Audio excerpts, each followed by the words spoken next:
What's up, guys? Tambo here with your weekly core report. We had some nice hits across sports last week, and an RPS contributors heater continued. Let's get to the winners. We kick things off with NHL, where our content has been producing some big winners, including our own Jared Kimball, who shipped a seat to the DraftKings NHL Live Final. Wire Rich also hit an NHL recently for over $9K. At Rumpure Sports, our talent roster is loaded with winners. KFALIK has been contributing cores to our members since day one and has been on an epic heater recently.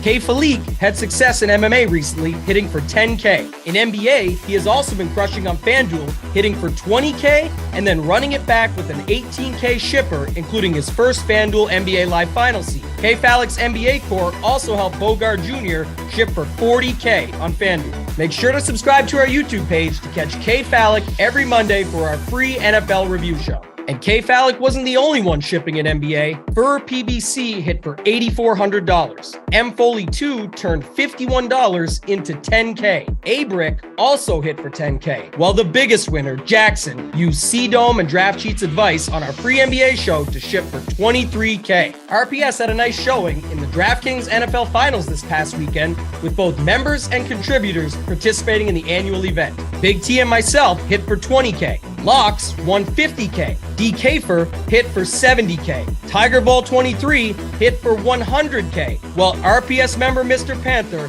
had a huge $150,000 day. Our Showdown content has had a ton of success this season and continued in Week 15. Big T nailed his 49ers core as usual, featuring his Guy Kittle in the captain, along with CMC and Brock Purdy. Tony rode this core to an 81K night and was joined by our members. Arha 00 hit for $2K. Rip City turned $148 into over $10K. And A. Crowdy turned $34 into over $10K as well. Shout out to our Sunday night crew too for being all over Jahan Dotson in Showdown. And our guy Snyder nailed his Trevor Lawrence call as a guest on our Sunday morning Off the Chalk show. I really like Trevor Lawrence as a mid-tier QB this week. He's been the third fastest in average time to throw the ball at 2.4 seconds, which is going to be huge against this pass rush, I think. Congrats again to all our members.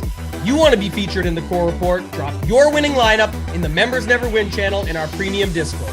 If you're not a member, join now. You won't find a better value, all sports included, for one low price. While you're watching, hit that like button now. Remember, if you're not winning with us, you're watching us win. Till next time, let's keep running pure.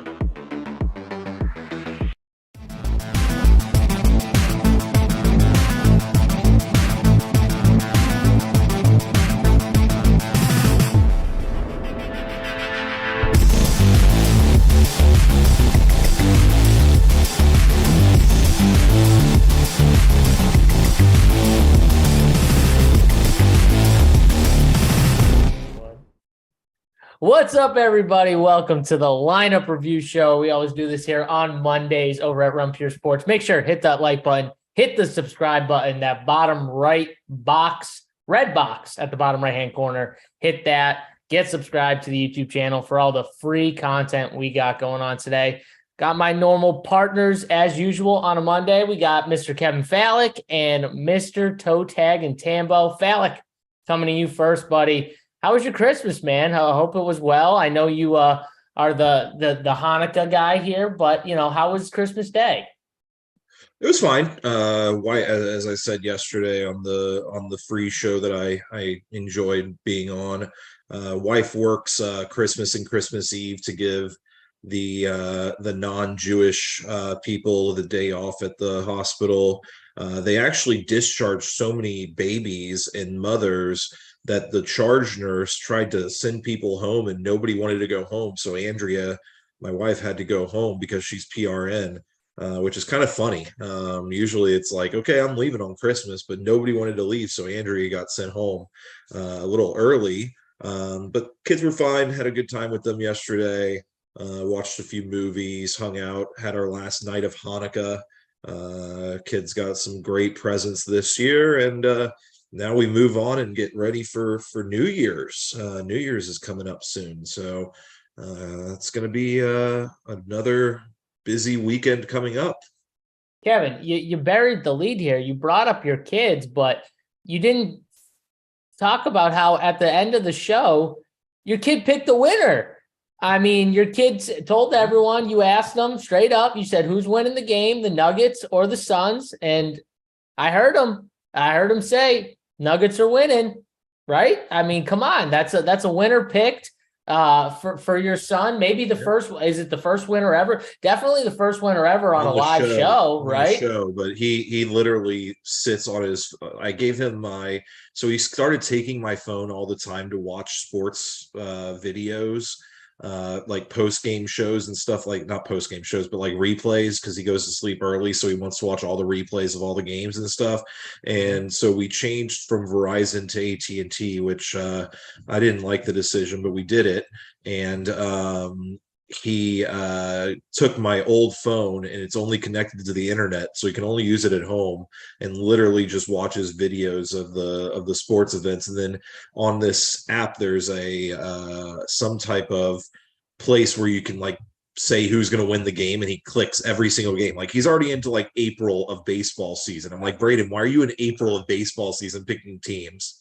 Just wait until Braden figures out that DK password to the DK app, and he starts wailing in on bets at night. Man, Kevin doesn't even realize he bet on the Red Sox and the Twins, and he wakes up in the morning with some giblets in his pocket from your son. So, Tambo, your son's picking winners yet, or kids?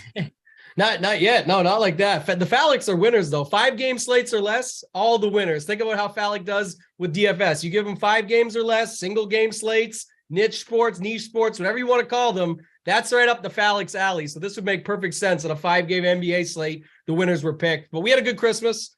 It was solid. The kids are spoiled. Lots of presents, lots of gifts, things that you have to set up. Dad life, it's just one of those things you got to do. So we had a good weekend.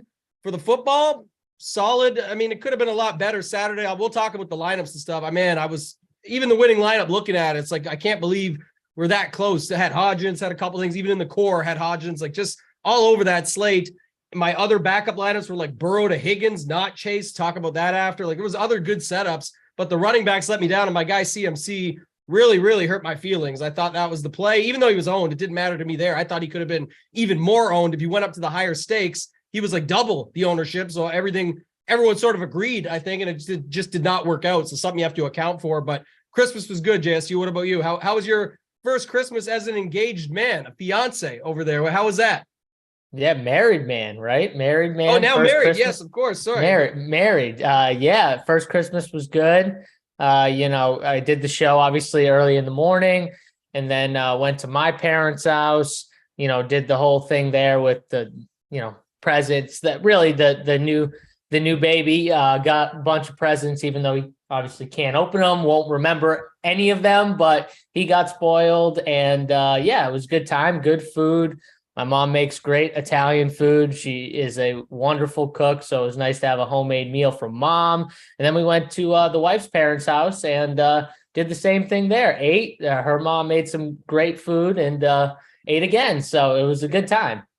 Yeah, nice. I like it, man. That's funny. How long was the break between houses? So we went.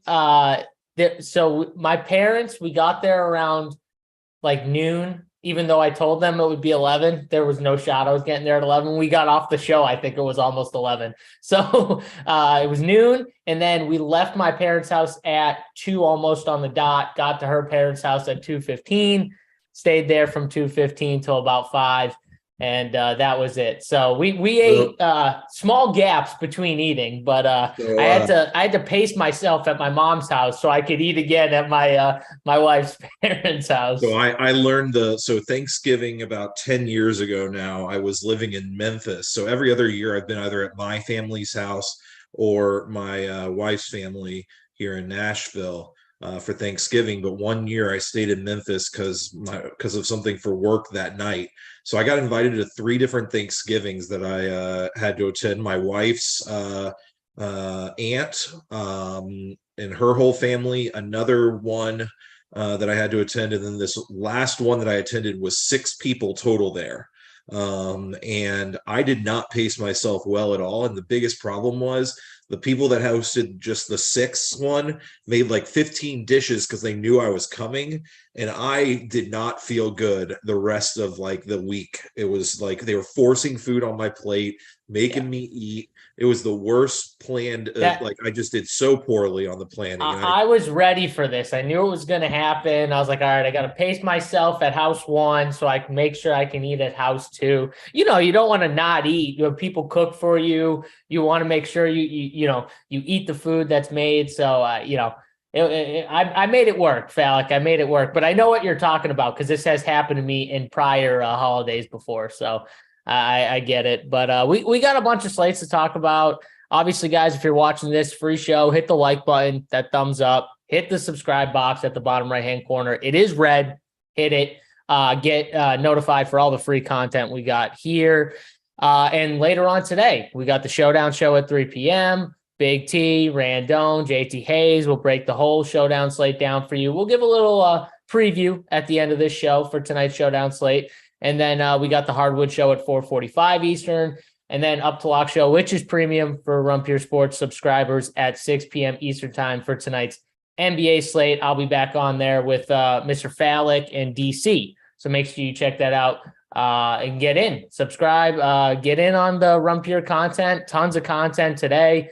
Hoops, football. It's going to be a good time. So make sure you get in. Soccer. Soccer. I'm sorry. I forgot about soccer. It's Boxing Day today. The EPL is back.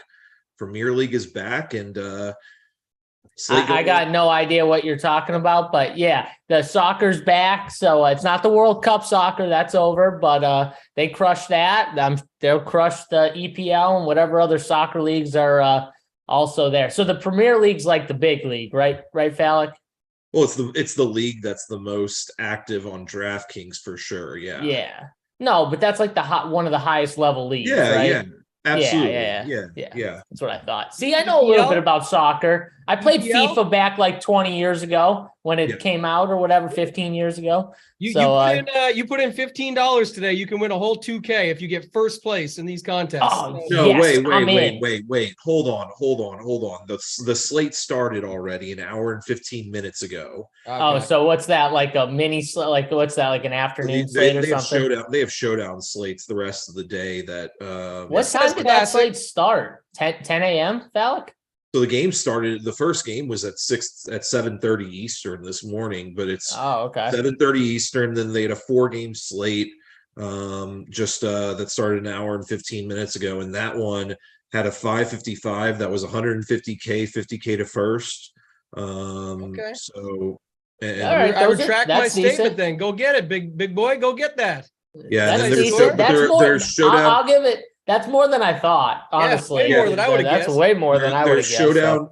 There's Showdown starting in an hour and 15 minutes. There's 2 more matches on the slate that have a 5K to first and a 5K to first. So there are 2 5K to first, which aren't bad. It's a good slate. And then don't forget, guys, college football. Like we're now hitting the meat of the college football bowl season.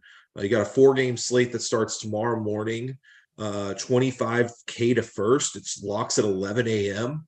On DraftKings, 10K to first for 222, and then it just keeps on going up from there. Thursday they have a solid slate. For Saturday is going to be the real games. You got Saturday night. You got the semifinals that are going to have a 30K to first slate there. So. All right. Yeah. I know for the championship too, they do a big showdown slate usually, right, Falik? So yeah, the college football stuff, that's always a good time. Bruce is always in there pumping out content. Got Kevin in there, Big T's in there playing all the college football stuff. So check that out. If you're into college football, you get all of it, every single sport, one price, just like we always say, you get it all over at Run Pure Sports. It's not an extra package for these, side niche sports, wherever you call it. So get in on the winners. Boxing Day, who's fighting? Richie Small's ass. Who's fighting, Kevin?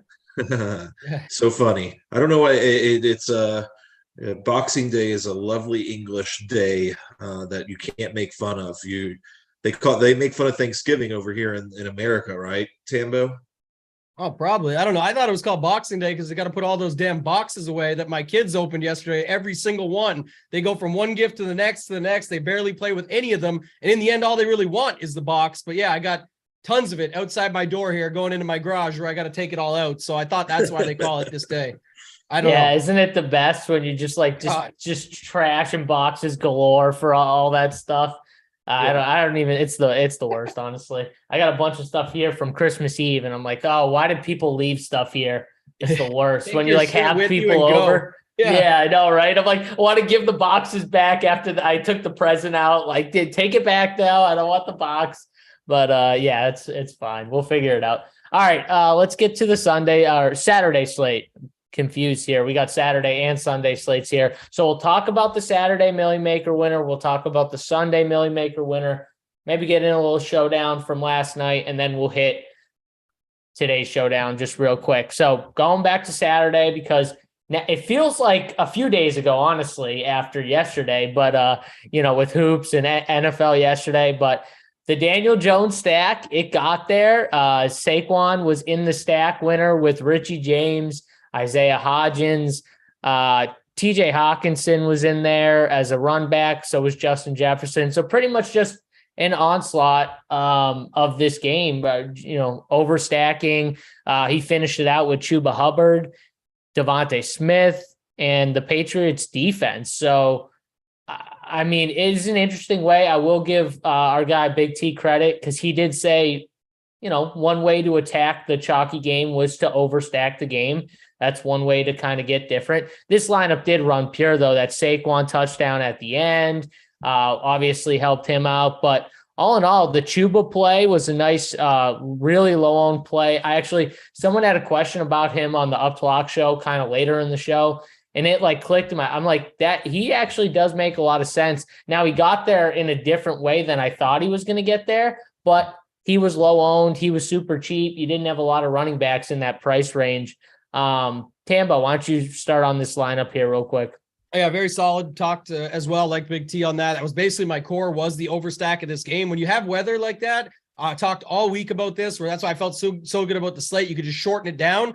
The Detroit-Carolina game, even though it wasn't indoors, but just that, the Dallas-Philly, but a little bit chalkier with the Minshew side, and then this New York Giants-Minnesota game. I wasn't as high on the Kansas City-Seattle game because I don't play Mahomes, as I told everyone. Guy can crush and go off like he always does, never shows up. It's basically, I'll say it live again, I don't care. Mahomes is the rake in DFS. You can play him. You almost will never win it. I don't remember the last time we've seen a tournament winner review on this show with Mahomes as the winning quarterback, and it's not because he's not good. He's one of, if not the best quarterbacks in the NFL. I don't care. I play DFS, so it doesn't matter to me. If you want to play him in a small stakes, high dollar with just Kelsey and hope it pays off, I'm okay with it. But when people come at me for it, it's like, I'm just saying from a DFS perspective, when he's getting 8 to 10% ownership, I personally love that because just an easy decision for me. If I was playing it, I play the other side, even though it worked way less and did not work at all. At least Geno's side, you know where to go with it. You don't have to worry about the box score going from 5 guys to 6 guys to 7 down to 12 guys that Mahomes is passing the ball around to. So as far as this stat goes, I had 4 of these guys in my main lineup. I like the setup of it. What happened was JSU, the whole slate was based around cheap quarterback, cheap receivers. What are you doing with Henry, CMC, the expensive running backs, Cook, Barkley, etc.? And then where do you land? And for me, I managed to fit it. I liked it quite a bit. It didn't fully work out, but my main lineup was Daniel Jones, Hodgins, Bellinger at the tight end. Then I ran it back with Jefferson. I used Hawkinson in the flex. I talked about this on the Off the Chalk show as a way to use double tight end. It made sense in a game stack. If Bellinger was Richie James, it was lower ownership, similar price, similar spot. I could use it like that and get away with it. That actually allowed me to fit CMC, Derrick Henry, and Jefferson in the same lineup, where I love those 3 plays. And if that game stack went off, it kind of did, as it's here in the winter, I would have had a shot. But CMC hurt my feelings. I also had Aguilar in that lineup. He was the guy that was popping for me. I know that Myers was back, and I was just looking for an out. Last thing I expected, the guy that ended up in the optimal this week was Kendrick Bourne to come through. I liked it also because the late news, by the way, late news scam once again. Every time there's late news, it's a scam. I don't know why. It's not really, but I'm just treating it that way, a little bit results oriented. It feels like it, but the minute Harris was out, which I honestly kind of expected him to be out anyway, And I didn't love Ramondre Stevenson before that. I know he can get dump offs and the spot made sense. I'm just saying, if I wasn't in love with him before the news comes out, why do we just pile on the guy at the last minute anyway? Because, and I know sometimes it works out, but it feels like this year, all sports, NBA, NFL, everything just has not been the play. Like you've got good thoughts going in and you have reasoning to it. Don't swap unless you need to. And I know in a couple lineups that definitely hurt me. So overall, great lineup. Makes perfect sense when you've got a spot like this, overstack it, fit the values. Last thing I'll add before Falik goes in there is that just the setup of the Chuba Hubbards, the Gainwells. I know you guys on the Print Factory yourself, Big T, ODB, all those guys, and JJ were talking about being able to use some of these cheaper guys in that spot instead of a Miles Sanders. All these backups that you could play on this slate kind of made a little bit of sense, even though they didn't all work out. I'm just saying when you had a spot like this where you could pay down to fit some more up top, that was solid. Then it ended up being like Lamb came through, Devontae Smith came through. It wasn't Chase or AJ Brown. It was Higgins instead of Chase, things like that. So mid-tier kind of build in that sense, but this build was very strong. Nothing wrong with it, in my opinion, at all. Yeah, so I actually talked about it because Aguilar was brought up on the Up to Lock show too. And I said on that show, I'm like, why are we thinking about these guys when you are literally just spinning a wheel? Now, if you're making like 150 lineups, it's different because you could have a little bit of this guy, a little bit of that guy on each spot. It was the same thing with the Bears situation with Falik, who liked Velus Jones. And I'm like, we're literally just spinning the wheel and saying, okay, I hope it lands on my guy, right? Out of like 4 dudes or 5 dudes, and you have no idea. And in this case, Kendrick Bourne ends up being the guy. Obviously, Jacoby was fine too. Aguilar didn't do anything. And same thing with the Bears. Like Dante Pettis catches the touchdown. I know Velus had that one play, but you're literally hoping and praying off of one play for him to score. And I'm just like, why are we putting our money on those type of guys? And if you're playing one team or 3 teams, even, you don't have enough teams to get, that wheel on a few different guys from that spot. If you really like the spot and you literally just don't know, but I don't know how you could have like a strong feeling on those type of players in that situation. And then the Ramondre thing, I agree with you 100%. I didn't think he was a good play either way. I actually thought Harris was out. So when we were building for the slate before even the news, I just assumed that he was going to be out. And, that obviously he ends up being out, but I didn't like the spot. I'll bring Falik in because I know he liked the spot. So I'll let him talk about, the team a little bit. But from the Millie Maker standpoint, I mean, the team was all these cheap guys, they smashed. Like I wasn't playing TJ Hawkinson. He shoved it right up my ass. Like the Richie James, Hodgins, I thought both were fine. And I thought one of these receivers were going to get there, maybe 2, but I didn't think Saquon plus 2 of the cheapies were going to all smash with Daniel Jones. I definitely didn't think that. So I was just wrong on this slate. I don't know. But that game, that game ran real pure as well. It 100% ran pure. The Justin Jefferson touchdown at the end. I bet the under of that game, and it felt so dirty after I watched like that fourth quarter, because everything was running perfectly. I thought Minnesota was going to go up by 10 or 11 at one point. Somehow they couldn't get that Falik, they never can keep. They never go up. They could just never keep and push up a lead. There was no offense in the entire first half, and then the third quarter there was no offense as well. It was 10-7 at the half. Like it was a slow game, and then after the third quarter it was what, 13-10. So at the third quarter, I was like, "Oh, this game is going perfectly the way I wanted it." Justin Jefferson was okay, because I like Justin Jefferson, obviously, and I like one of the cheap receivers. I played Richie James, but I had Hodgins in the pool. I just played more Richie James. Yeah. But either way, I liked one of them. I wasn't going to play multiple because I didn't play Daniel Jones. But once they all started to get there, I was like, oh God, this is, and then Saquon scores at the end. And I'm like, okay, here's the Saquon touchdown. Now this game's really going off. You get the Jefferson and Saquon. So I bet 8. Thank God my betting went well this week. I liked 8 spots total. So I bet them individually, and then I did the round robins, which is what I love to do sometimes when I feel good about them. 5 of 7 have hit so far. So I have this Chargers as the last piece.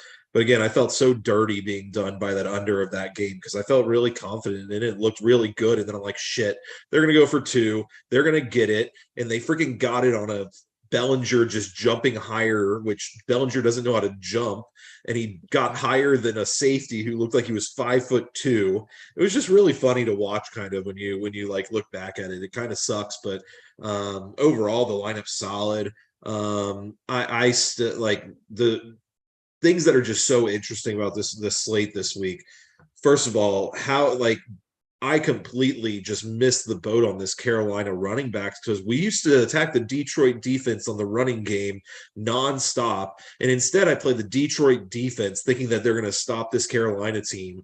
And Carolina just shoved it up their ass, like just nonstop. Again, though, I don't think anyone saw them rushing for over 200 yards in the first half or whatever they did. No, it was insane.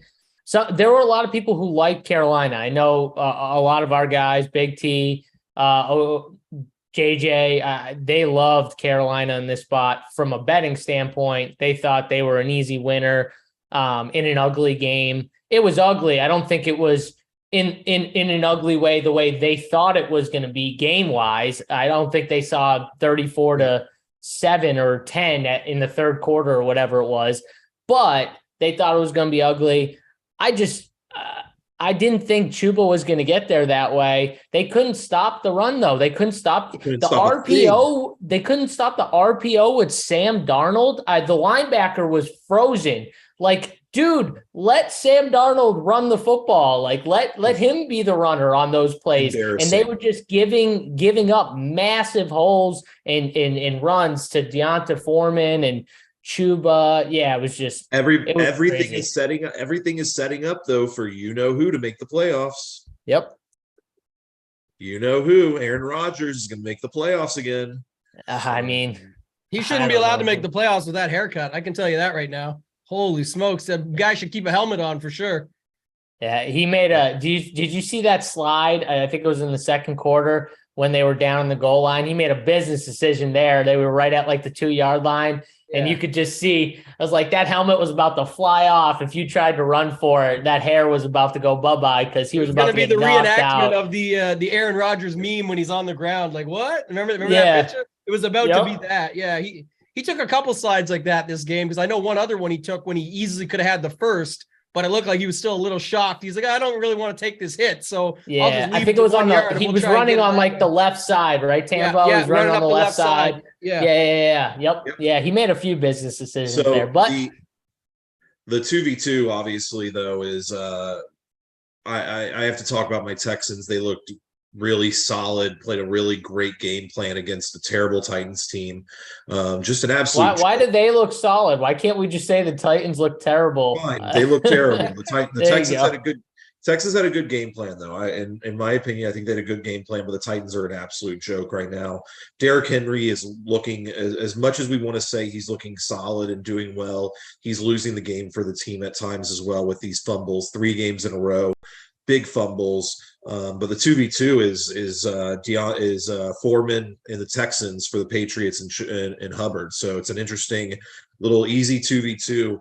But the 2v2 for what? To win more than $1 million that you already won? More than $1 million. I'm just saying when we do this every time. But I don't think that was like, to me, Chuba and Foreman. It's not like Foreman was an obvious play on this slate. No, I think, it would make more sense though if like people were on Foreman, you know what I mean? Foreman was like somewhat, 10%, 50. He wasn't, right? He wasn't owned. Yeah. So the other note though too, because I liked Foreman, but I talked about this on Off the Chalk. Because AP liked this game, I liked it. Then even we got JT Hayes on board. I said like if you're not going to go the passing game, we were talking Darnold to DJ Moore, who was popular as a way to use a popular piece, put him into the stack.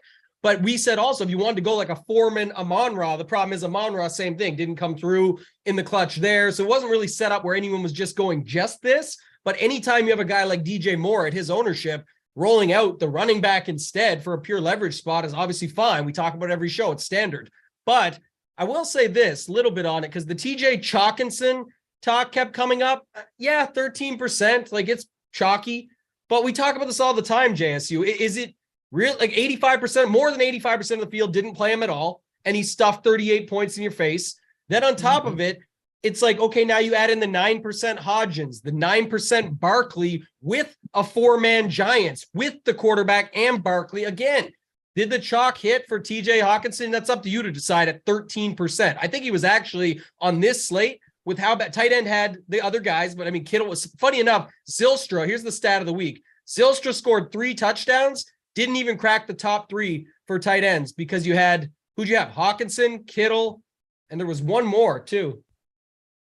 Oh, Higbee last night. Higbee, again, on this slate, he did, but no one's playing Zylstra. Anyway, I'm just stating that there was other tight ends on the week, Higbee last night, but 2 on this slate alone. But the point being, it wasn't like the best tight end slate.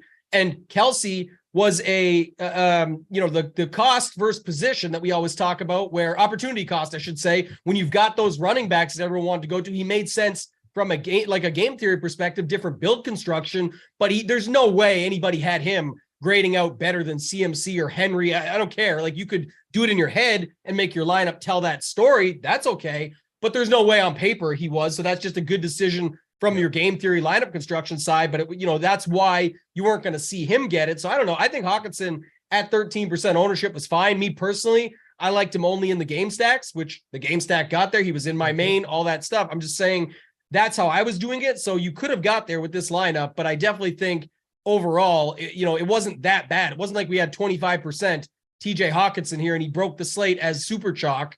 He broke it at 13%. He's what, the third highest owned just in this lineup. He's not even the top owned in the lineup. So Jefferson at 24, argue that if you want, or something else. I don't care. But Richie James, the cheap chalk, nobody likes that at 3,900. That's why I went to Bellinger in hopes and did double tight end. I'm just saying, I don't really think that's a factor. I think you can't just, X a guy out because he's the chalk tight end.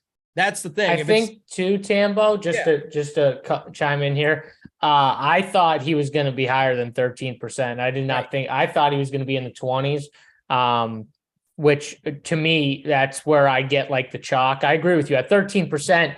I wouldn't say that's chalk, especially at tight end. There's not that many options though, either at tight end. Like there's not a ton. Call it chalk. I'm with you. I'm just, but I'm saying I thought it was going to be higher than that. Yeah. I think what happened though was there were so many plays in this game. It almost spread out some of the ownership out, even Richie James. Like I think Richie James on a different slate where there's not as many options, he's higher than 18%. Like I think the problem was they had 3 Giants receivers. People were playing some Slayton, some Hodgins. Richie was the most getting clicked on, but then they had some Saquon, right? They had some Daniel Jones. They had some Bellinger, I'm sure, in the stacks. And then the same thing on the Minnesota side where you had a little bit. It was mainly Jefferson and Hawkinson, but you had a little bit of other guys too. So I think that was more. You said it best, and the chat chimed in. Like you nailed it there. What you were saying is people thought it would be more, but that's what I'm saying. Also, the stackability of this game, the weather factor on this slate, and this being the dome game. Again, it was failing early, but it doesn't matter what happens early. It's what happens at the end of the slate. This was very stackable. It was basically, if you wanted to put Barkley in, fine, but Slayton, Hodgins, James, Bellinger with Jones. That's it. Done. Put him with at least 2. The other side, Jefferson, Cook, Thielen if you wanted to, and Hawkinson, put him with 1 or 2, done. Like that is a very stackable game in this environment. What was interesting to me was CeeDee Lamb wasn't in there with Devontae Smith in the lineup in the winter at 37 points. He was owned, but he wasn't like massively owned, but he was owned. Like I see him at like, he was probably like between 8 and 12% owned. I know he was 9% in the 555 milli because he was on the winner in the 555 milli. But 37 points, the highest score, I think, at receiver on the slate. He outscored Jefferson. I know that. I'm pretty sure he was the highest scorer at receiver on the slate. And then you had Devonta Smith. So I did think that was interesting that he wasn't on the winner, but it was more the way the lineup was constructed, right? Cheap receivers, which got you to Justin Jefferson, not CeeDee Lamb. Maybe if they played Slayton over one of the cheap receivers, they would have played someone like CeeDee Lamb for correlation, but it might not have got them to the winner with the difference. So it was interesting. Was the optimal or the close to optimal just a double stack of those two games? I'm guessing would have been. The optimal was 270. It was Dak to CD, run it back with Devontae. It was a secondary stack of Barkley and TJ Hawkinson. It was actually Deontay Foreman, who, what's he, $1,000? Oh no, he wasn't. He was only $400 more. So yeah, he was like 5'3", wasn't he? Yep. He was 5'3". Yeah. And then it had Kendrick Bourne, George Kittle, double tight end in the flex, and still the Patriots D. So 1, 2, 3, 4 the same as this lineup, but then pretty close outside of it. But yeah, just a single stack, Dak, CD, run back with Devontae. Would have done it. Yeah. A double stack would have easily done it and would have completely made sense as well. The Dak, CD, Devontae, and then you get Saquon. You run back with two of the wide receivers one of the wide receivers from New York, one of the in TJ Hawkinson, blah blah blah. I would have those two games were the nuts. People were very much right on those two games being the nut games. The other it was interesting. Oh, go for it. No, go ahead. No, you're good. Oh, I was going to say the Minshew factor, right? Minshew being owned. You talked a lot about this. Is like anytime that happens, you can always just run the opposite side. Look at the week. Brissett, we talk about this every week, but some people are probably just joining, but the QB1 versus QB1, why when we're playing the aforementioned college football slates where we have a super flex, why are we running two quarterbacks? A lot of the time, not always, but the reason is because if one goes off, the other is likely to have a sort of back and forth there to get the environment you need to hit the ceiling to win the slate. So if Minshew is the same could have been said, but no one was really on the Dak side. Everyone was on the Minshew side. For Minshew to get there, Dak is probably doing his job and hopefully some guys with him. So it wouldn't have got all the way there probably, but even I think, Gallup scored a touchdown, right? He was 4,200. Like you could have set up a stack that still made sense where it's Dak, Lamb, Gallup, Devontae. By the way, Devontae Smith was completely slept on this slate. That was the 555 milli. It was Dak, Lamb, Devontae, Gallup was the 555 milli, and he had Jahan Dotson in the Commanders defense. No San Francisco guys. Pacheco and Henry were his two running backs with Hawkinson. So he faded the entire Minnesota side, faded all those cheap wide. Think about this. He faded all those cheap wide receivers from the Giants who both smashed. Both of those cheap receivers smashed.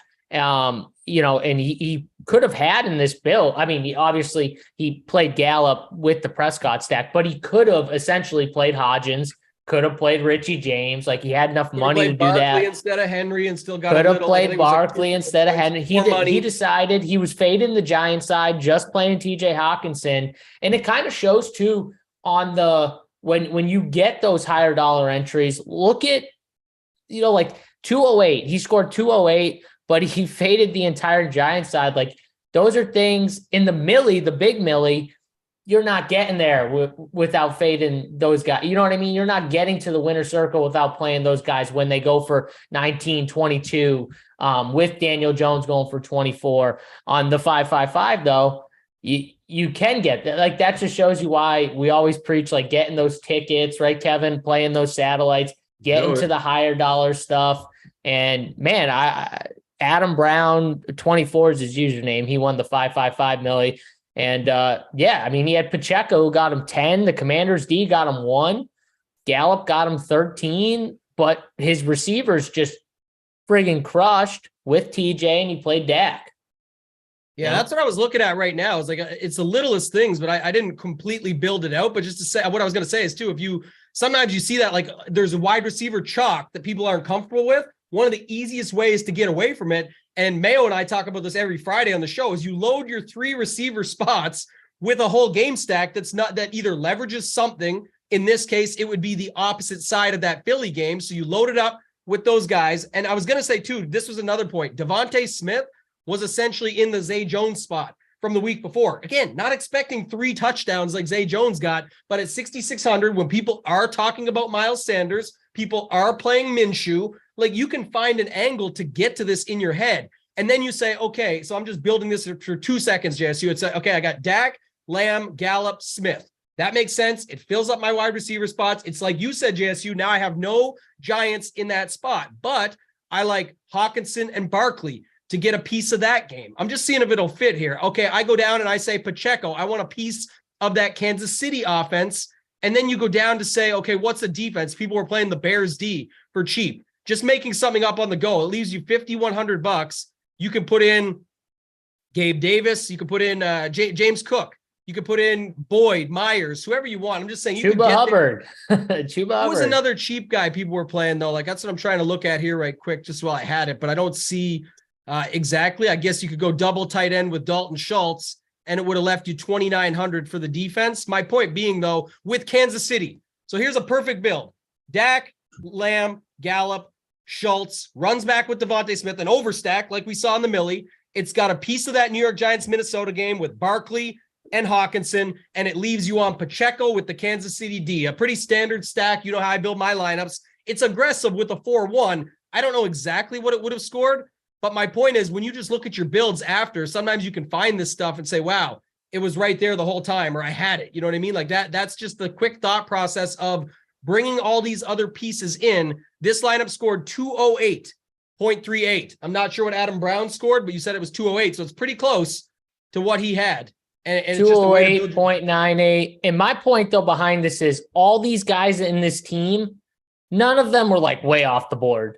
Like the most off the board was Michael Gallup, and he wasn't off the board because he was a stack guy. You know, he was, you play Dak, you want to double stack it. You're probably doing it with two of the Schultz, Gallup, Brown with CD. Like you're playing one or two of those cheap dudes with the stud, probably. That's the way you're probably stacking it. So, it's a product of your quarterback too. Like it's not that much different than saying I'm going to play Slayton or Hodgins or Richie James. You're just doing it somewhere else with a little bit more expensive quarterback. And it's not. And he had multiple teams too. So he had multiple teams. So I would bet that he, had some different, he played. I'm just looking at some of his teams. I'm seeing different. He played Kirk Cousins, Daniel Jones, Dak, Minshew, Sam Darnold as his quarterback. It looks like he had a bunch of teams in this 5-5-5. He probably spread the quarterback around, but I'm sure, he had different types of stacks with these guys, depending on how many teams he had. Interesting note too, just running quick math in my head, JSU. If you went Daniel Jones, different positions, but Daniel Jones, Barkley, and Richie James, it's almost the same price for Dak, Lamb, and Gallup. I know it incorporates a running back but that flips the bill of the expensive running back, and it's almost the same cost for both stacks. And that's what my point is. When you go back on paper before the results and say, if someone told you before the slate, do you want Daniel Jones, Barkley, and Richie James at almost 20% ownership, or do you want Dak, Lamb, and Gallup as a leverage spot to the Minshew side? And you can pick if you want to run it back. You might have still got it wrong. Maybe you ran it back with Sanders or Goddard and got it wrong. But my point being, the 3-man stack, it's not that crazy. And I actually think many would side, especially ownership on their side there, with the Dak side at home, in the dome as well. Another dome game with good pairings, with a different flip of the build. Like all that to me makes perfect sense. So just thinking about it, putting the pieces together of the puzzle after the fact, obviously always easier, but trying to think about it from what you would have thought before we had the answer to the puzzle. That's how we try and look at it on this show. Yeah, I mean, you got to think about it that way. That's how a lot of people who are building, just hand building, that's pretty much how they're thinking, okay, how can this game go the way where my guys get there? How can, Gallup and CD get there? You know what I mean? Obviously, you think Dak has a good game, right? Like they're probably not both getting there if Dak's not having a decent, quarterback performance. So, yeah, you just got to find ways where you can see paths. Before we move on to the Sunday Millie Maker, winner, Kevin, did you have anything else on this lineup or? No, solid, solid correlated lineup. Something that I would have thrown out if I would have been in that build realm. I would have thrown something out similar, at least of the game stack for sure. All right, well, let's move on. Can't wait to talk about this lovely Sunday slate that we have. Oh God. Let's can we spend less than 5 minutes on it so I can just let it go this slate will be easy to hit on. I do think it was funny. There was a lot of tilting going on in the Discord last night. It was funny. I heard about it, but Aaron Rodgers, poor performance, still on the Millie Maker winner here on this slate. Quarterback was a terrible position. I could talk more about Tua and how bad he was. I mean, let's put the Tua is a good quarterback. Can we just put that to rest a little bit because, my God, some of those throws were like some of the worst throws I've seen all year. Was that the worst performance from quarterbacks you've seen on a day in the history of the NFL? I feel like Trace McSorley, disgusting. Tom Brady, absolutely awful. You talking about this year or ever? Just ever. Like, it feels like it was the worst. For one slate, it felt very bad. Let's not. Nathan Peterman threw 5 interceptions in one half. Let's not go crazy here and say it was the worst performance ever, because I can recall a few performances that were, right up there. Combined on one day, like, man, I honestly think it was pretty much up there for the most. I just told you a quarterback threw 5 interceptions in one half. Yeah, it won me a King of the Beach seat. I had San Diego defense. Yeah. I remember it, but it won me a lot of money against them. I think it was Baltimore against San Diego. It was the Chargers who played them. Yeah, that's what it was. Yeah, I had I remembered. I was right the first time, but yeah, I remember that. I'm saying to KFALIK's point, the combined of the day, for Tua, I know it was 3, but Tua, very bad interceptions. I can tell you that. The last 2 that he threw were literally nobody in sight. I don't know if the concussions have got to him, but literally there was nobody there. Well, that last one, he was trying to loft it over and just lofted it up for the guy. There was 2 people, in front, and there was a person behind, and who he was trying to throw to was right in the middle. And I know what he was trying to do. It was just a terrible attempt at trying to fit that in between. What he was trying to do. It was the last two were the worst interceptions I've ever seen in my life. I can tell you that. Those were bad. Even my dad, who's not huge on football, who's here talking, he's like, does that guy even know what he's doing? He's like, why would he even throw the ball? Off the top, Mark Sanchez had a few really bad interceptions I can remember. He had some really bad ones. The fumble that I can he had some bad interceptions. Bad moments, yeah. Yeah. Luckily, Baker Mayfield took care of business. Well, the best part of yesterday, I think, was the fact that Nickelodeon had the game on, so my kid could at least enjoy watching Slime Time all over the field every single time a point was scored, and there were a lot of points scored that game. Yeah, I don't think anyone saw, what was it, 65 or something like that? Points, yeah. 65 points in that game. I mean, another tight end, Higbee on this slate. I had the Mercedes Lewis take, but Higbee just dominated, just absolutely crushed. And I didn't have any Higbee. This guy, the winner though, had Higbee and Akers with the Rams defense. Obviously, that was essential to winning pretty much. And on top of it, Lazard, Waddle, Judy, Fournette, Connor, just had the nut 3 running backs with the solid Waddle over Hill, obviously needed, and then Cam Akers and Higbee with the defense. That was really the key, right? All these other guys were all they were all owned. They were all popular guys pretty much. It was just the fact that he had this 3-man of the defense, Akers, Higbee, and he even got the Judy play there with those 3 guys. That was the build and how, he needed that, obviously, on this slate. Falik, why don't you talk about it? Yeah, the only other thing I'll say is that he also avoided Tyreek by building this way.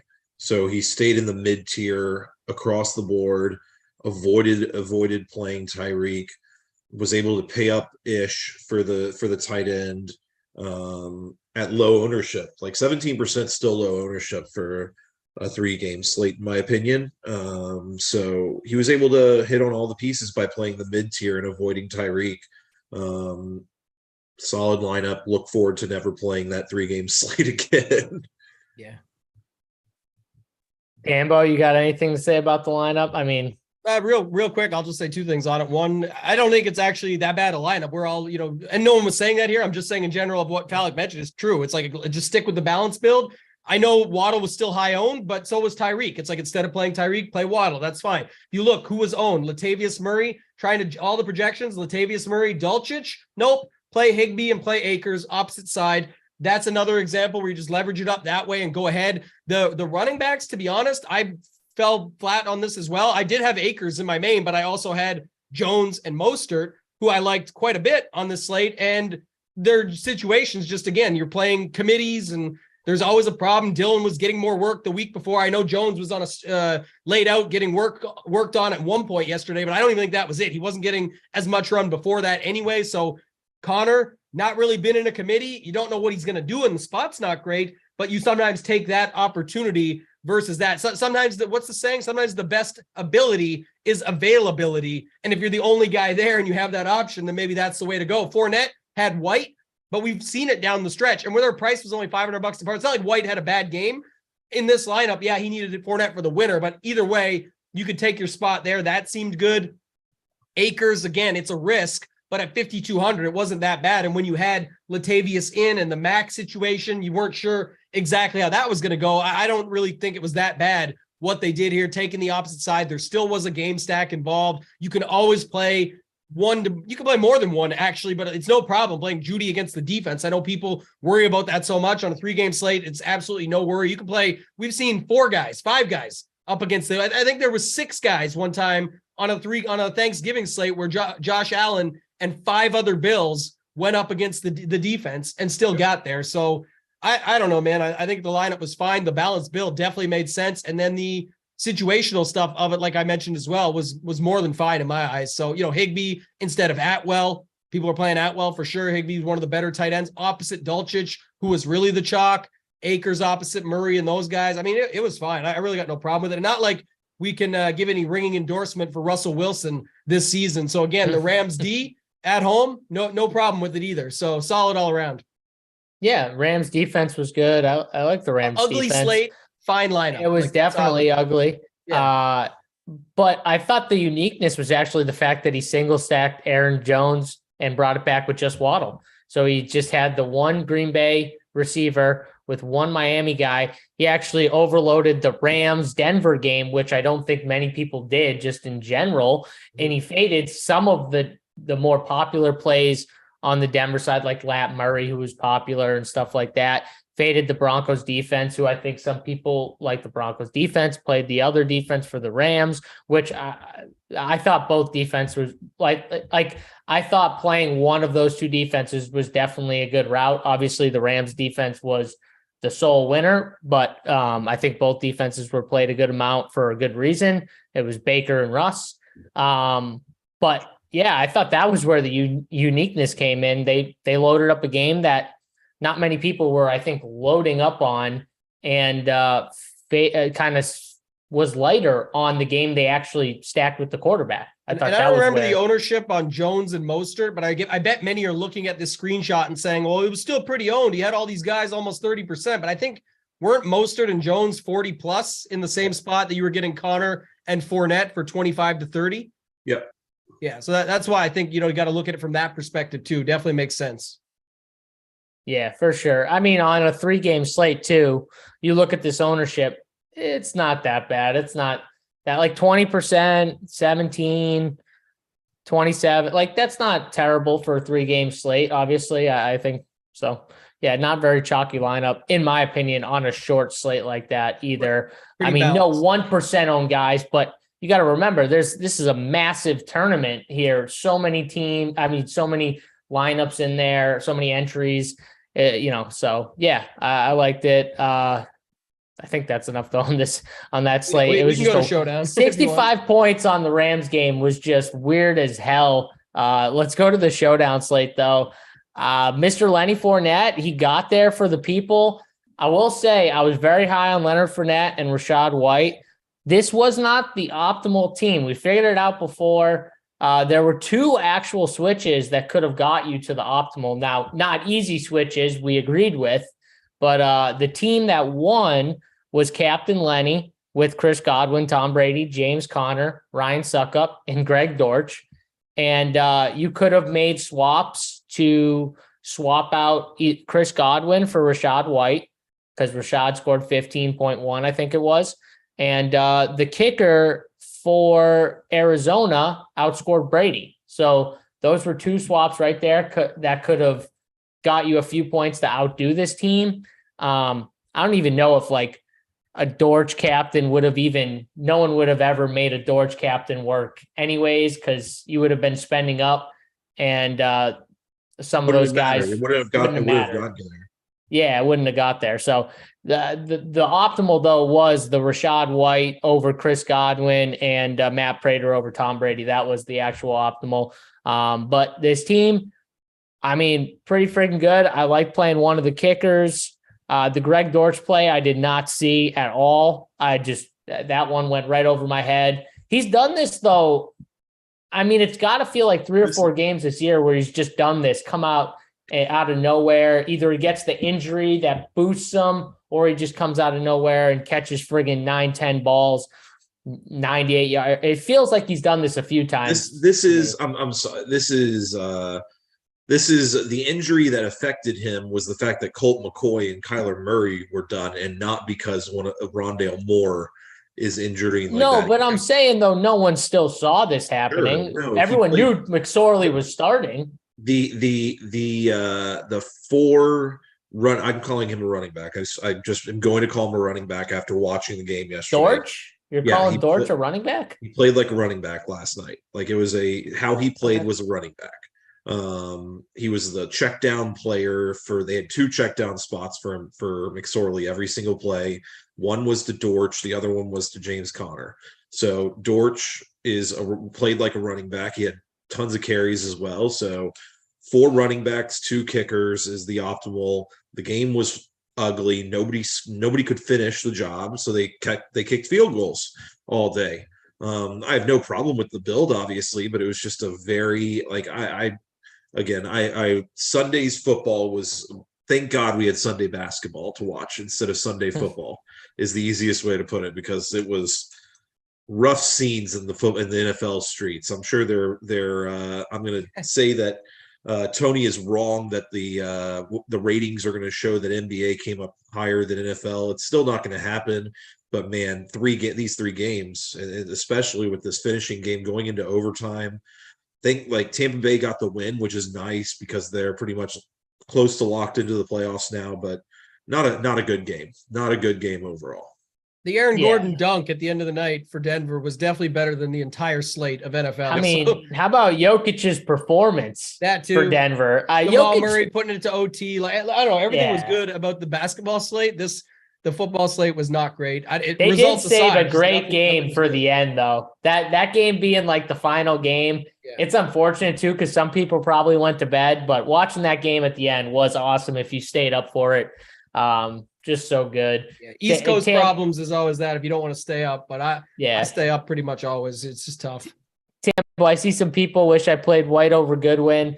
We talked about it before we jumped on. It's a tough lineup to click White's name in there over someone like Godwin when you got Lenny in the captain, right? Like if Lenny wasn't in the captain on this team, I think it'd be easier for you to play Lenny and White in the flex together, because you could see them both kind of do enough to be decent in the flex, not be one of them be the sole winner. But to have one of them in the captain, it's tough to play the other running back because you think they would kind of take away from each other if they both did decent, right? Yeah, and I think you would. I mean, for me, everyone's saying White versus Godwin. It's hard to get to because a couple things. You meant just what you mentioned, having a running back in the captain and a running back with him in the flex, on top of the fact that the money, not many are leaving that much on the table. But honestly, if I was building it, I would be taking Brady out. If I'm saying that Fournette and White got there, and I'm just going to take Godwin because Godwin's a PPR guy, 8 for 63, I would actually be swapping Brady out for White and then using that money somewhere else to maybe go off a kicker, because maybe they'd be kicking less field goals. In this case, they were not. But I'm saying like that's how I would look at the build personally. It would have changed up that way for me if I was even going there. But that's why, like you said, less will be there because of the salary, less will be there because of the style of build. But yeah, just a funny note that most would consider him in for Godwin. I would not probably be stacking if I'm putting 2 running backs. I don't really need Brady unless, it all depends on how you're looking at the slate. It's just my brain, the way it thinks. But yeah, I definitely could see why people didn't get there and why we didn't have an optimal winner on this slate.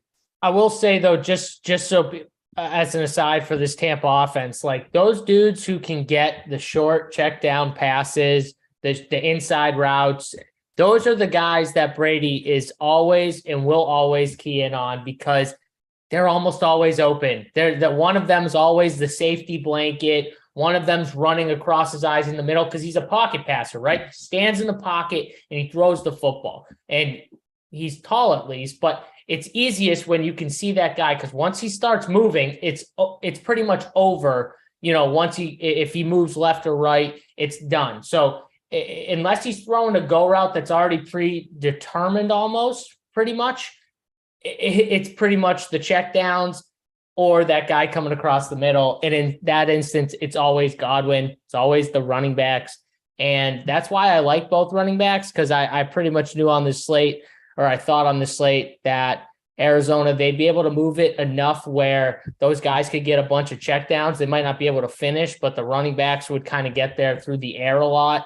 And then, I didn't like Brady, but that's because I didn't think they would put those things into touchdowns as much. They obviously didn't. It was 19-16. And I didn't think Arizona was going to be able to stay in the game if Tampa was scoring a bunch of touchdowns. So the only way, if it was a close game, was for it to be kind of like this exact game. And I didn't think Arizona was getting blown out at home, even with McSorley. So that was why I did like both running backs. I said it on the show yesterday. If you watched the free show, I did say I loved both of them. Obviously on the main slate, if you played both of them, you weren't mad, but you weren't happy if you played one of them over Connor or Cam Akers, because essentially 3 running backs was the way to win the slate last night, but you needed the 3 right running backs. Like, you couldn't have played White over Cam Akers. You would have been pissed. You know what I mean? But essentially, you could have won money, probably playing 2 of those guys with Cam Akers or James Conner. You probably could have still won money. Yeah, I agree. All right. Anything else on this winner, or, No. I'm ready to win $500,000 tonight. I don't know about you. All right, well, let's talk about it. Let's talk about winning $500,000 tonight. Colts, what do we got here? Colts Chargers tonight, I think, is the game. Yep. Let's pull this slate up here. We got a nice $15 contest on DraftKings, $500K to first. Looking at the prices here, Eckler is the top guy at the top. Herbert, Keenan Allen, Mike Williams. Oh, baby. So you got another slate. I can't remember which slate it was. We had a similar slate like this a few Showdown slates ago, where one team had like the top 4 or 5 like highest priced guys, and then from there it dropped to the next team who had like Philly, 3 or 4 Houston. guys. Yeah, was it Philly Houston? Okay, so it might have been that one. So this slate, I would assume that everybody is going to play a Charger and the captain. Falik, what are you thinking? Just like broad overview of this slate. Yeah, I think you're going to see a lot of. I think that what's number one surprising thing to me is that the Chargers are only favored by 4 points tonight. We have Nick Foles, who's going to be the quarterback today. Question is which Nick Foles do we get? He hasn't played football in years, it feels like, so you don't know what to expect. You also have, obviously, Jonathan Taylor, who is out, and that's who they run their offense through. So now you have Deion Jackson, Zach Moss, and question is, did DraftKings give us a gift in making Jordan Wilkins only $200, or is it a trap spot? That's like the first decision that has to be made, because if you play him, you can fit in all the guys up top. Jordan Wilkins has been a viable player in the NFL when he's given his opportunities. The question is he going to get the opportunities tonight? Why is he getting his opportunities? Why? Yeah, they got Zach Moss and they got Deion Jackson. Because I think that they're just going to go with all 3. They elevated him for a reason. I just figured they like 3 running backs. Sure. Yeah. No. I'm you know what I'm saying? Huh? You know what I'm saying, though? Like, injury concern is my opinion. Like, I don't. Yeah, but I don't think that. Do you think he plays over one of them, Falik? Is that what? I think all 3 are going to play. Okay, you think all 3 are going to play? Yeah, okay. I think we. It's possible. Yeah, and he can play the passing downs more than Zach Moss and Deion Jackson can as well. So I don't know. It'll be interesting to see, but is it a gift of getting him for $200, or is it just a trap spot? You got Mo Alley Cox at $200 as well. The question is, and it's not like for some reason on the Indianapolis Colts site, it shows Granson as unspecified is his official. I don't know if he's out or not, but I don't see anywhere that says he's out. I see him as out. Okay, so he's out. So then you got more gifts of Jelani Woods is $2,800 and Mo Alley Cox is $400. So you're back into that spot as well. Lots of cheap plays that allow you to play the Chargers high price guys. I think this is a great spot that you can leave some money on the table as well. The one thing that I will not be doing is playing this Chargers defense. I still think that they're bad. I don't think they're a good defense overall. They are getting healthy. It's a must-win spot for them, but going to Indianapolis is not the easiest thing to do for a team. I sat through a few games back in the day at Indianapolis. They are completely silent when the offense is on the field. Like, I've never seen a crowd be completely silent, but they do that for the Colts, and it really helps out the offense to be able to know everything going on and be able to talk to each other and stuff. So no interest there. Always have interest in the kickers, but should be a good game. I'm semi-excited about this game. I think the Chargers win, but the question is, how close can the Colts keep it? I'm actually really excited for this game, to be honest with you. I think this is a good showdown game. Tambo, I'll bring you in here before I give my takes, because I think I'll have some different takes for the people. But let's bring you in here and get your just overview thought on this game. Nick Foles, Justin Herbert. People are unhappy with Herbert, but now it's a situation where I think it's showdown and people see the Colts versus the Chargers and Nick Foles versus Herbert. And I think everyone's just going to load up on the Chargers again. Yeah, I definitely think that. Falik brought it up. That was obviously a slate near and dear to my heart. $60K for first for the Philly-Houston slate. I think it's back like that. It looks like the easy way is just to load up on the Chargers side, but I actually think we've got viable options. On the Colts side, I think the kickers are back in play. Haven't been on them myself as much the last couple slates. It hurt me last night, but just in general, I like going back there. Dicker the kicker, and then Chase McLaughlin. So I think you got some options there. And then two other guys that stood out to me right away that I didn't hear Falik mention. One is Alec Pierce. We talked about these tight ends. I think people will go there, but I think Pierce is a guy, especially paired up with Foles, because it's going to be probably something deep. It's probably going to be a good score. If he gets there, it's going to, I think, bring Foles along. And then the other one, just the Eckler versus Kelly thing. It's tilting everyone. I know that Eckler continues to get a touchdown every week, so it blinds you a little bit, but Eckler is getting like 60% of the snaps, and Kelly has been consistently getting like 40%, and they want to use him, and they are using him, and he's getting red zone attempts. I think last week he had 4 rushes in the red zone, including a touchdown. So I don't know, man. I don't think it's a fluke. It's been 3 weeks that we've been watching, even back to King of the Beach. KFALIK, we were watching that slate because I needed Eckler, and it just, he's not even getting a whole drive. I know Eckler had a fumble that week, but it's been 3 weeks in a row or something now that Kelly's been doing his thing. So I really think those guys, Pierce and Kelly, are interesting to me. Of course, Pittman, Allen, you can talk about all those guys. Herbert, to your point, JSU, I'll let you run on that one. But just in general, I think Foles is fine, and he's much, much cheaper than expected here. So you could get a little back and forth. I think that's definitely possible. Well, again, here, JSU, before you go, why is the spread 4? Like, why is it only 4? Like, doesn't this look like a spot the Chargers should just smash? But why? Well, so if this game was in, what's the spread if this game was in? It's 9. I mean, does that sound fair? Yeah. I'm asking a question. You know what I'm saying? It's tough. Like, it's a road team versus that. I'm saying we got Foles, we got backup running backs, we got the Chargers offense has honestly looked like shit a little bit. Let's be honest. Justin Herbert hasn't played, in my opinion, and I think the play calling is a little suspect too. You think when you have a big advantage, you would attack that advantage, and then last game they're just running the football constantly against the Titans. And we're all like, what's going on? Shouldn't they be airing it out with all the weapons? They're definitely like the Vikings where they just can't pull away. I feel like they always play close games, right? It just, in my head, I'm like, everything needs to be close. That Raiders game, it was so weird. And I'm sitting there, I'm like, they got these secondary, the Raider has these secondaries full of guys who are like, not good players, high draft, like 7th round draft picks, undrafted dudes. And they're hanging in there with them the whole game. Same thing with last game. It's just, it's odd to me what they're doing, but you get a Colts team. Now they're taking out Matt Ryan. You would have to think Nick Foles, in my opinion, how could he be like that much worse than Matt Ryan? Like, can he be that much worse than Matt Ryan? Matt Ryan is awful. Like, terrible. I don't know.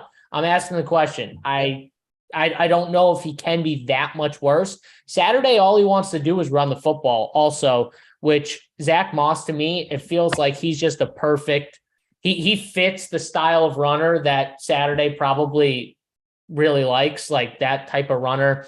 He got 24 carries last game. I do think this game does stay close too. And if it does, I think it's more because of the running backs. I think it's more because like a Zach Moss could, have a big game.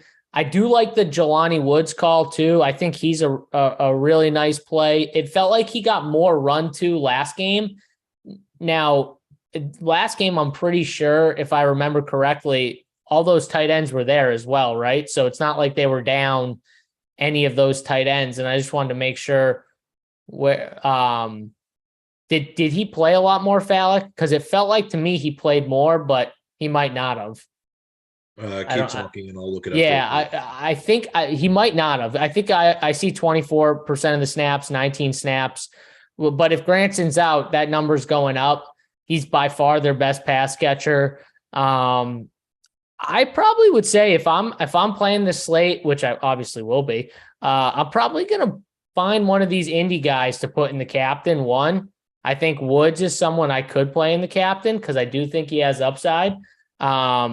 I think Zach Moss is interesting to me, especially if he could get 20 plus carries against the Chargers, which is possible because Saturday is going to want to run the football against the Chargers. I mean, he's going to want to run the football pretty much against anyone. But in this matchup, you would think it makes sense. Nick Foles in at quarterback. The other guy I really like, you were talking about a gift with Mr. Wilkins. I think the better cheap dude is Donald Parham. He got he got a decent amount of work. I think it was like 30% of the snaps last game, but he is a weapon in the red zone. I like him. He's gotten 3 targets. He got 3 targets last game against Tennessee. He's been out for a while with an injury. He came back last week, had 3 targets for 35 yards or 3 catches for 35 yards. And he's $400. So if you're asking me a cheap dude, I think he's the best cheap guy on the slate. And he's, like I said, they're going to use him in goal line and red zone pretty much. So he's going to be out there on third downs, obvious passing down situations, and inside the goal line. So that's where I want my big tight end at 400. I'll put money on that. He's the third highest scoring guy under 1K today. He's the third highest scoring guy. So who you got as 1 and 2? Mo Alley Cox and Jordan Wilkins. Oh, I got him over Mo Alley Cox. You're gonna play Mo Alley Cox over Jelani Woods?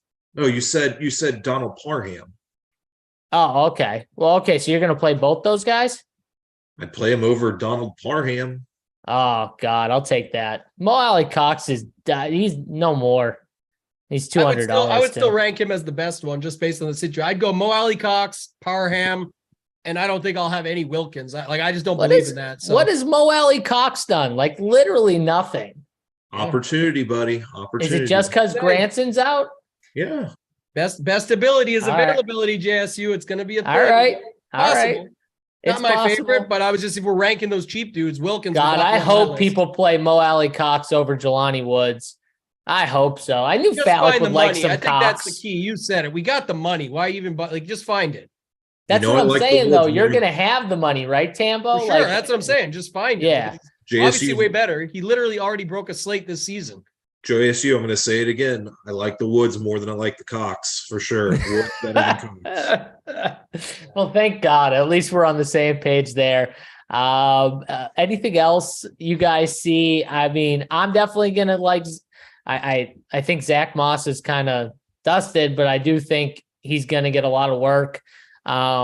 Anything else you guys see, though, just sticking out to you?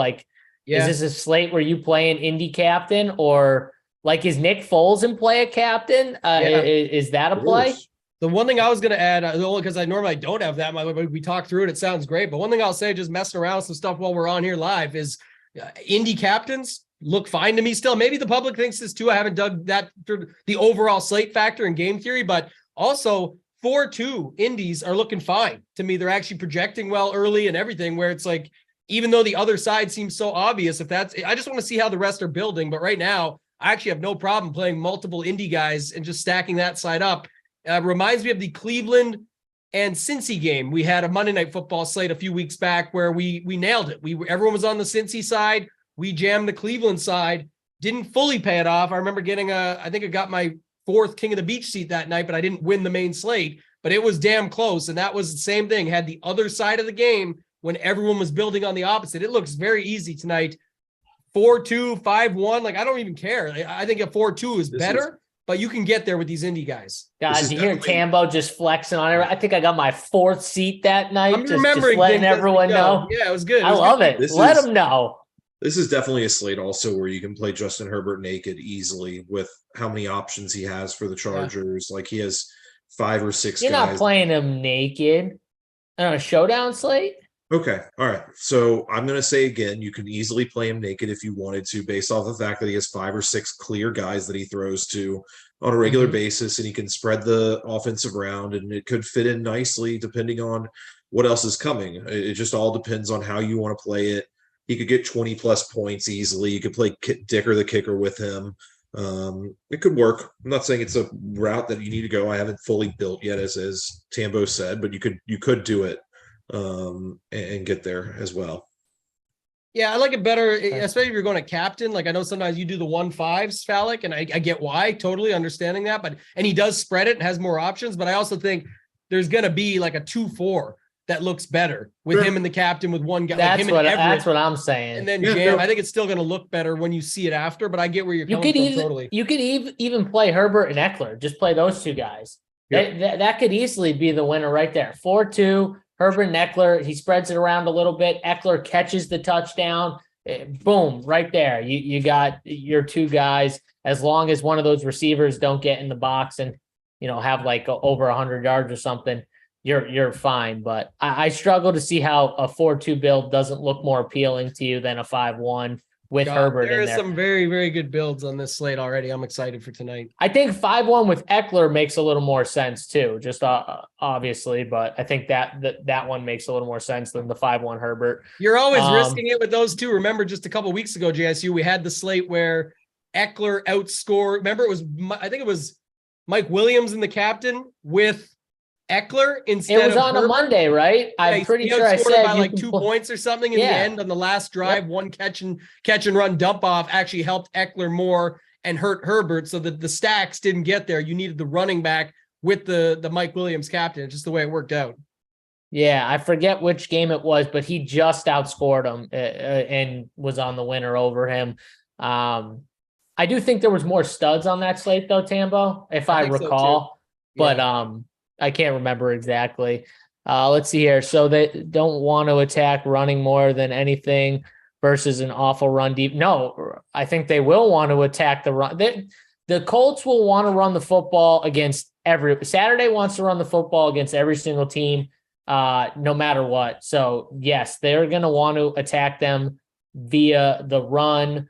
But if the Chargers were to get up, that's where the Nick Foles script could come into play. Chargers get up early, then they are forced into passing the football, and that's where you could see maybe the Nick Foles stuff get there. But yeah, anything else here, guys? I know we kind of ran a little bit late, but that's good. Anything else?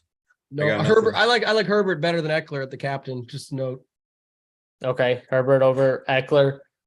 I don't know if I think the Colts side might be the winner for the captain. I like that too quite a bit. That's where we'll have the attack plan up. I'm going back into the MME streets tonight. Took it a little easy yesterday and the day before with just running 1 to 3 main lineups with stuff going on with Christmas and the kids and everything. But all in tonight, back on it, full grind, MME. The whole attack plan will be up at the site. And my last point, JSU, you brought up all the sports earlier. Don't forget, get into Run Pure Sports now because golf, as my guy JSU likes to call it, is coming. We were talking about these 5K, 10K, 50K prize pools.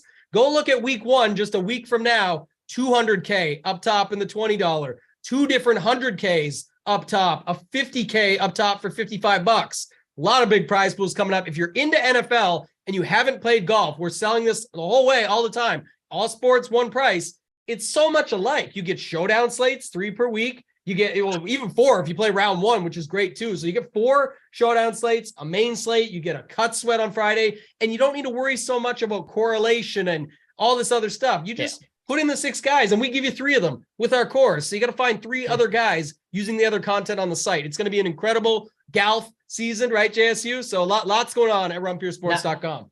Not just that, though. You get player pools from some of these guys. BigT, who Tambo's got his stuff up there, plus the core plays, plus the heat maps and the playbooks. You get it all. So you get the full breakdown. You get who everyone is on. And like Tambo said, you don't have to worry as much about correlation and rules, right, Tambo? Like specific rules. You're picking 6 golfers. Obviously you can play the AM or PM. Oh, I like, more guys in the AM because the winds are going to pick up in the afternoon, and, the PM guys might get a little hard. But for the most part, you're just picking 6 guys. It's very simple. I actually love it. It's become it went from a sport that I never used to play to the last 2 years being a sport that now I play very heavily, just almost like I play football, as insane as that is. So I went from literally playing like 1 team in golf to starting to get into it and playing a lot more teams and putting more money into it.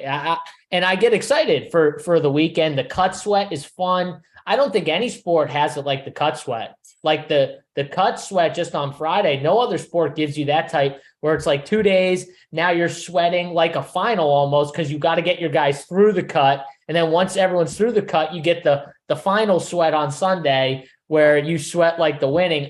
No sport has that, Tambo, right? Where it's like a sweat within the sweat before you get the finishing sweat. You know what I mean? The sweat equity is huge because you also have the late withdrawal golfer sweat on Thursday morning. Did my guy withdraw or not? Then you get to the Friday of the cut sweat. Then you get to the Sunday, hopefully the actual sweat, which we love getting to at RPS. The kings of that, Hideki Matsuyama, definitely one of the kings of the Thursday morning. I'm out. But hey, that's it with golf. We see it. Seen it with MMA where they cancel fights, and it comes with the sweat. But it's a fun time.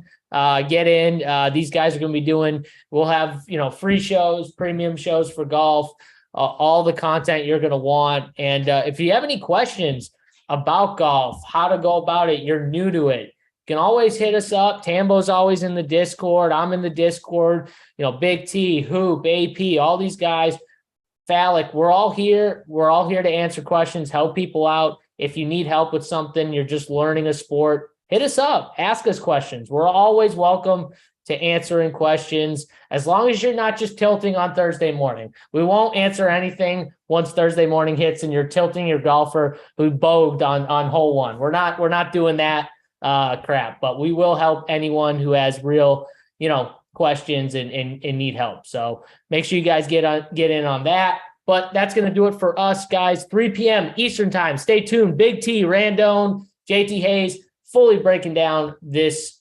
showdown slate tonight at 3 p.m. Eastern. Hardwood show at 4:45, and then the Up Clock show for NBA. Me, Falik, and DC for the premium subs. Get over, subscribe, join Run Pure Sports, and come watch that show. But for me, JSU, Toe Tag, and Tambo, and KFALIK, we'll see you guys next week. We're out.